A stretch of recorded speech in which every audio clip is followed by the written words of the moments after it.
Fala rapaziada, boa de mão na cara do Tempo de Luta. Então, estamos aqui mais um dia, hoje num formato um pouquinho diferente, tentando trazer uma parada diferente pra vocês. Vocês estão vendo que eu tenho um celular de costas, vocês estão vendo minhas costas também. Hoje a gente tá aqui diretamente de Belo Horizonte com um dos participantes do nosso podcast, Alex de Paula. Alex, seja bem-vindo a esse novo formato.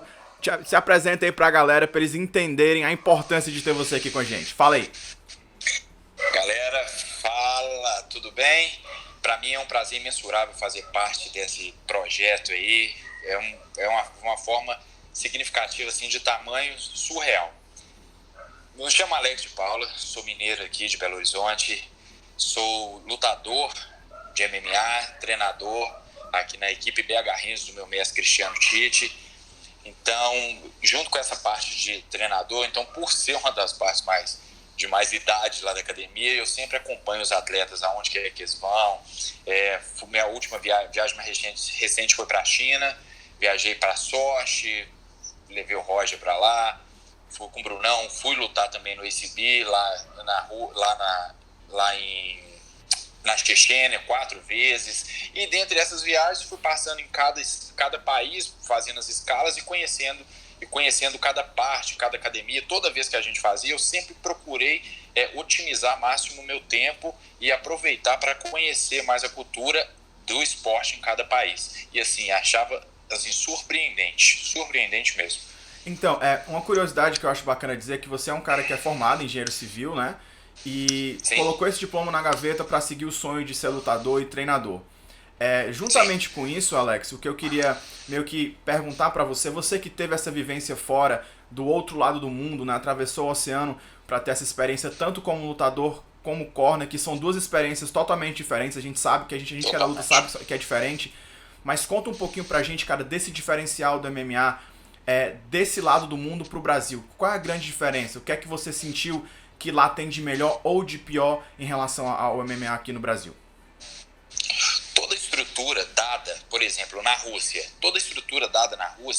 a gente sempre via, porque o pessoal lá vive nesse estado de guerra ainda, na Chechênia. Sim. O pessoal vive nesse estado de guerra. Você anda na cidade lá onde que nós fomos, em Grozny, um exemplo, há escombros de guerra até hoje.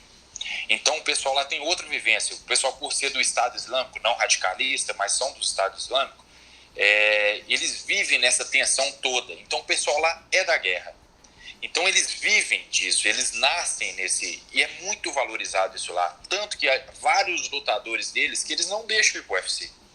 Que eles não querem, eles não se vendem a propósito do UFC. Um exemplo mesmo é o Khabib. O Khabib faz conforme da cultura dele no UFC. E tu tava falando pra mim, Alex, que tu teve essa convivência com o pessoal lá do Khabib, não é isso? Sim. E junto com uma das equipes que ele treinou lá também, da última vez que eu fui pra Grozny, eu treinei lá na Kimati. Treinei o wrestling lá. Aí no outro dia eu fui convidado para dar uma aula de jiu-jitsu lá, voltada pro MMA.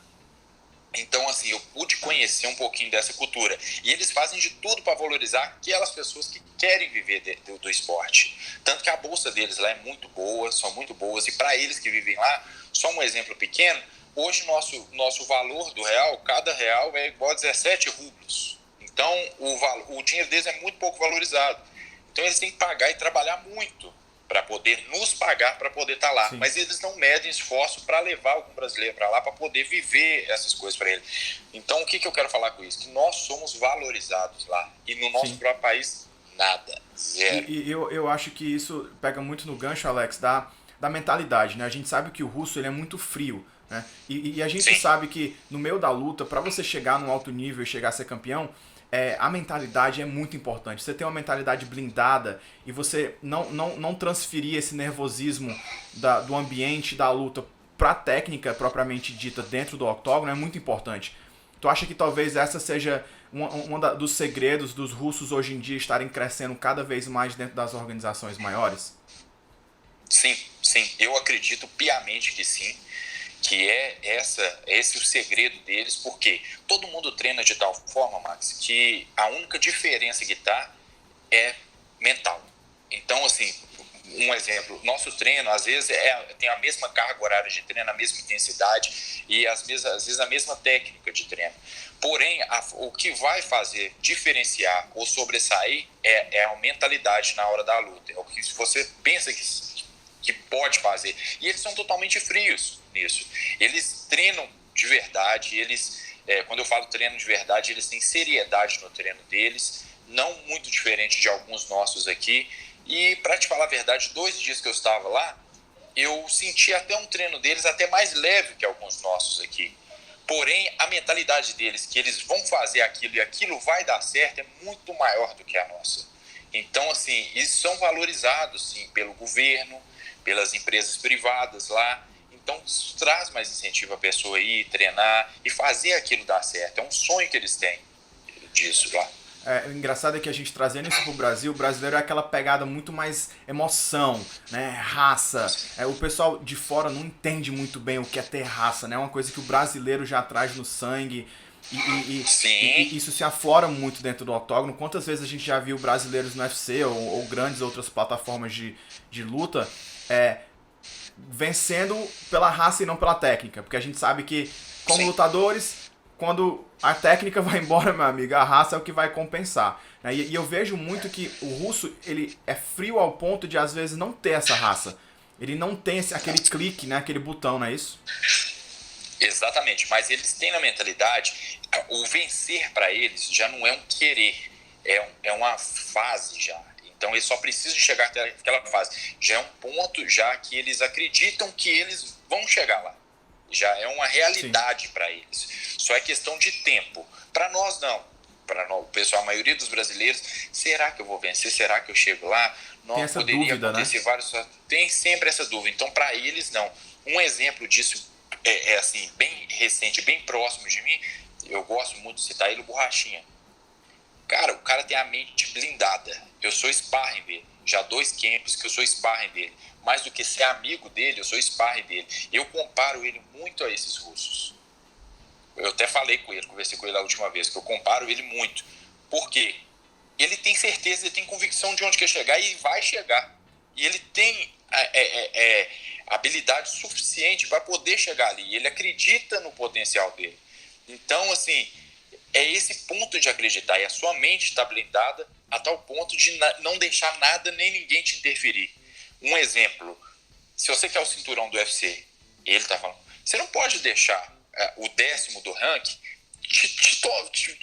se colocar na sua frente, né? Então, os russos são mais ou menos isso. Não, se eu quero chegar lá no topo, eu não posso deixar. Eu vou passar por cima dele e pronto. Agora, trazendo pro aspecto mais técnico, né? Você que esteve fora do Brasil, tanto como técnico como lutador. Uma grande curiosidade até minha também, por mais que eu tenha experiência, acho que você sempre aprende alguma coisa. Como é que vocês fazem para lidar com o lance do fuso horário? A gente sabe que tem esse jet lag quando você chega e o relógio biológico às vezes está meio estranho. E aí vem o lance de comida, às vezes a comida não é o que você está acostumado, até a água tem gosto diferente. Como é que você fez como lutador e como técnico para conseguir lidar com essa situação? Teve algum imprevisto? Aconteceu alguma coisa que é legal de falar? Todas as vezes. Por exemplo, na Chechênia, que é o ACB, eles sempre, dificilmente eles chamam algum lutador com mais de 1 mês de antecedência. A não ser quando o lutador já se destaca no evento, sim, aí eles já marcam com antecedência e já chamam com antecedência para dar tempo de treinar. Mas a maioria, isso eu te falo, mais de 90% do pessoal que vai, eles sempre são chamados com 15 dias de antecedência. Ou seja, há aquela perda de peso já que começa errada. Então, para você ir para lá, alimento é tudo diferente. Eles dão um alimento totalmente diferente, que é voltado mais para eles, que tem muito doce. Cara, é um negócio totalmente diferente do nosso. O que é prudente e viável a gente fazer? Igual a maioria do pessoal já faz. Leva alimento daqui. Sim. Assim, logicamente que sacado. Não tem como levar tudo, né? Não tem como. Mas assim, soro tem como se você levar para não usar o deles. E eles fazem isso, Marcos, é tão engraçado falar, eles fazem isso exatamente assim, para servir como de escada para os lutadores deles. Sim. Para você chegar lá e perder. E é uma cultura tão grande deles, na Rússia você ganha de 3 formas. Ou você finaliza, ou você nocauteia ou você mata.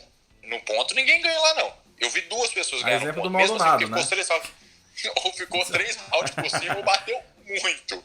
Mas não ganha. Então, assim, eles fazem tudo isso para os lutadores deles ganhar. Na China já foi um pouco diferente. A gente foi com 1 semana de antecedência. Nós chegamos lá com 1 semana de antecedência para conseguir se habituar, porque é um fuso horário de 13 horas a mais, para conseguir se habituar nesse fuso horário mesmo, na alimentação deles. Porém, era interessante comer lá na China somente fast food, ou se não, alguma coisa do fast food, porque é o mais seguro, né?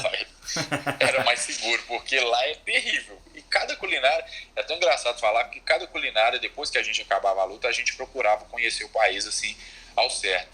Mas na Rússia não tinha nada que me agradava, não. E nenhum lutador brasileiro que foi pra lá, viu? Aí eu te pergunto, Alex, essa diferença entre Chechênia e China, eu sei que é uma diferença bem grande, né? Tipo, cultural principalmente, né?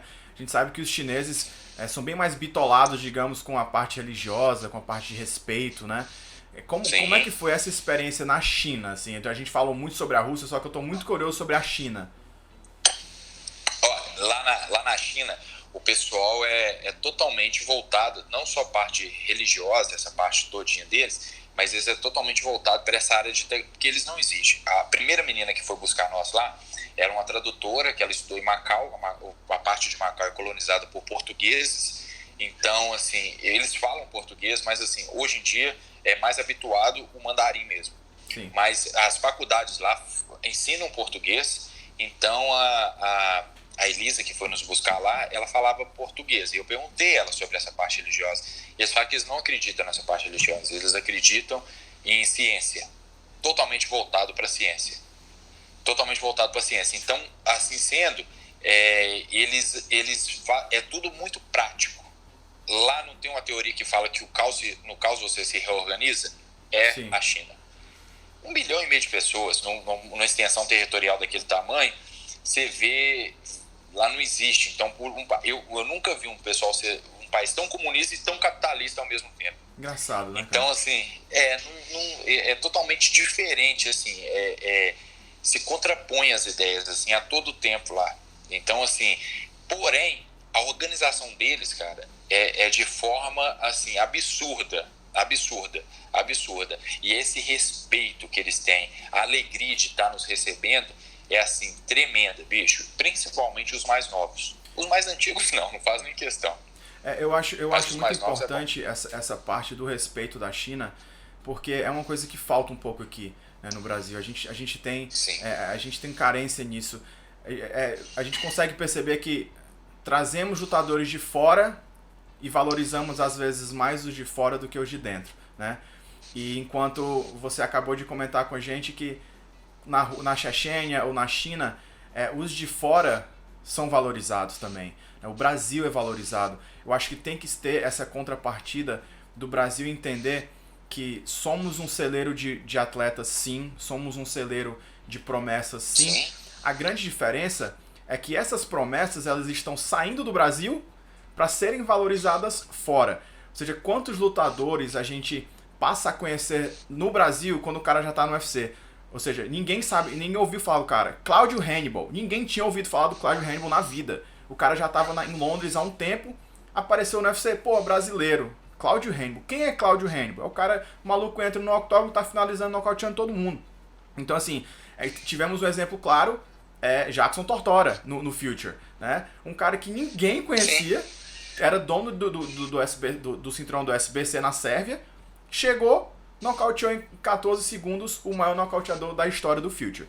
Então, Alex, muito obrigado pela sua conversa hoje, cara. Foi sensacional ter você com a gente. Agradeço por você fazer parte do Tempos de Luta, nesse formato diferente, nesse formato novo. Então, galera, comentem se vocês gostaram desse formato novo. Só a minha cara, ao invés da cara bonita do mendigo do Thiago.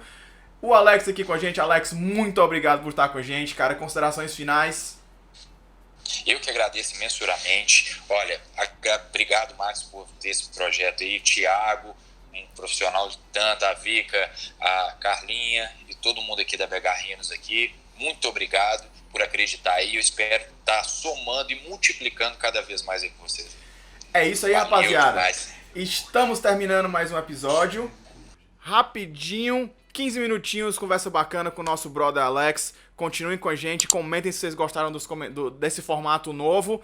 Sigam, cliquem, curtam. E é isso. Valeu!